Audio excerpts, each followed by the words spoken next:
અમદાવાદ સહિત સમગ્ર દેશમાં બેંક કર્મચારીઓએ એક દિવસની હડતાલ કરી હોવાના સમાચાર સામે આવી રહ્યા છે।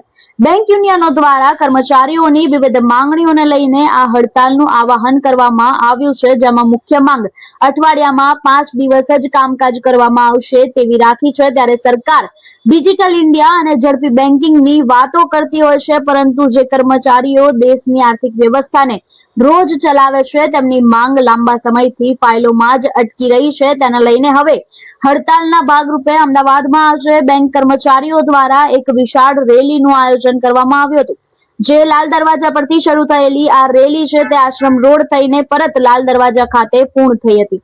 રેલીમાં મોટી સંખ્યામાં બેંક કર્મચારીઓ જોડાયેલા હતા અને હાથમાં પ્લે કાર્ડ લઈ સરકારની સામે પોતાના હક માટે અવાજ ઉઠાવ્યો હતો। ત્યારે આખો વિસ્તાર સૂત્રોચ્ચારથી ગુંજી ઉઠ્યો હતો। બેંક કર્મચારીઓનું કહેવું છે કે વધતા કામનો ભાર, સ્ટાફની અછત અને લાંબા સમયથી બાકી પડેલી માંગણીઓ છતાં પણ સરકાર તરફથી કોઈ પણ સ્પષ્ટ નિર્ણય લેવામાં નથી આવ્યો। ત્યારે દેશની અર્થવ્યવસ્થાનો આધાર બનેલી બેન્કિંગ સિસ્ટમમાં કામ કરતા કર્મચારીઓ જો રસ્તા પર ઉતરે તો તેને હલકામાં લેવું તે સરકાર માટે ભારે પણ પડી શકે છે।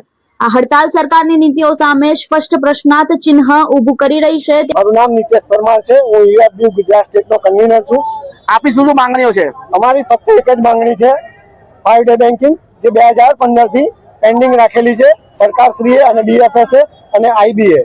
આપણી માંગણી સંતોષાય નહીં તો આપ શું પગલાં લેશો આગળ દિવસમાં? નેશનલ લેવલ યુએફબી થી જે પણ અમને કોલ આપવામાં આવશે એના માટે અમે તત્પર રહીશું અને જે પણ કોલ આપશે એ પ્રમાણે અમે આગળ વધીશું। આ 4 દિવસ બેંકો બંધ છે તો પ્રજા પર શું ઇફેક્ટ પડશે? 4 દિવસમાં શનિ રવિની જે રજા છે એ હોલિડે છે આપણો। સોમવારે પ્રજાસત્તાક દિવસ હતો। અમારી હડતાલ 27 તારીખની એટલે કે આજની છે અને આપણા યશસ્વી વડાપ્રધાને જે પ્રમાણે ડિજિટલાઇઝેશન તરફ આપણા દેશને મોડ્યો છે, વાળ્યો છે, તો એ પ્રમાણે દરેક નેશનલાઇઝ બેંકો ડિજિટલાઇઝેશન તરફ જઈ રહી છે। એટલે મને નથી લાગતું કે આપણી પ્રજાને ગ્રાહકોને એનાથી કોઈ પણ તકલીફ પડે વ્યવહારોમાં।